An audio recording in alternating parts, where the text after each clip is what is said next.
এটাও out of stock, এটাও তো আউট অফ স্টক। ও মা, মহালয়া তো কেটে গেল, তুমি কবে জামা কিনে দেবে? অনলাইনে যেটাই দেখছি আমার সাইজের সব আউট অফ স্টক। দোকানে গেলে তো মনে আর কিছু পাওয়া যাবে না।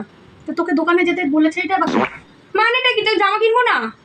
কেন কিনবি না? আমি কি বলেছি? সবাই দেখ সন্ধেবেলা জামা কাপড় পরে ফটো ছাড়বে একবার করে, আর তুই ফেসবুকে ফটো ছাড়বি 4বার করে। একটা জামাই হয়নি, দিনে নাকি আবার 4টে করে জামা ছাড়ছে। বিশ্বাস হচ্ছে না? ফেসবুকে দেখছিস না এখন জেমিনি এআই থাকতে নিজের ফটো আপলোড করবি, জামা কাপড় নিত্য নতুন তোকে জেমিনি পরাবে, ফেসবুকে ফটো ছাড়বি, দেখবি প্রচুর লাইক আসবে। শুধু তাই না, দেখ এমনকি তুই একটা জামা 4 রকম কালার তুই চেঞ্জ করতে পারবি, তার সাথে মেকআপ ফ্রি।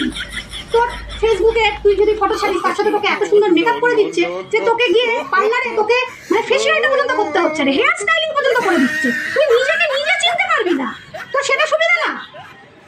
ফালতু কথা বলো না বাবা। শোন, যে টাকায় তুই জামা কাপড় কিনবি না সেই টাকায় বাবাকে বলে লক্ষ্মী পূজার পর আমরা দীঘা নয় পুরী ঘুরে আসতে পারবো। সেটাই বুদ্ধিমানের কাজ, শুধু শুধু জামা টাকা বাঁচিয়ে রাখ।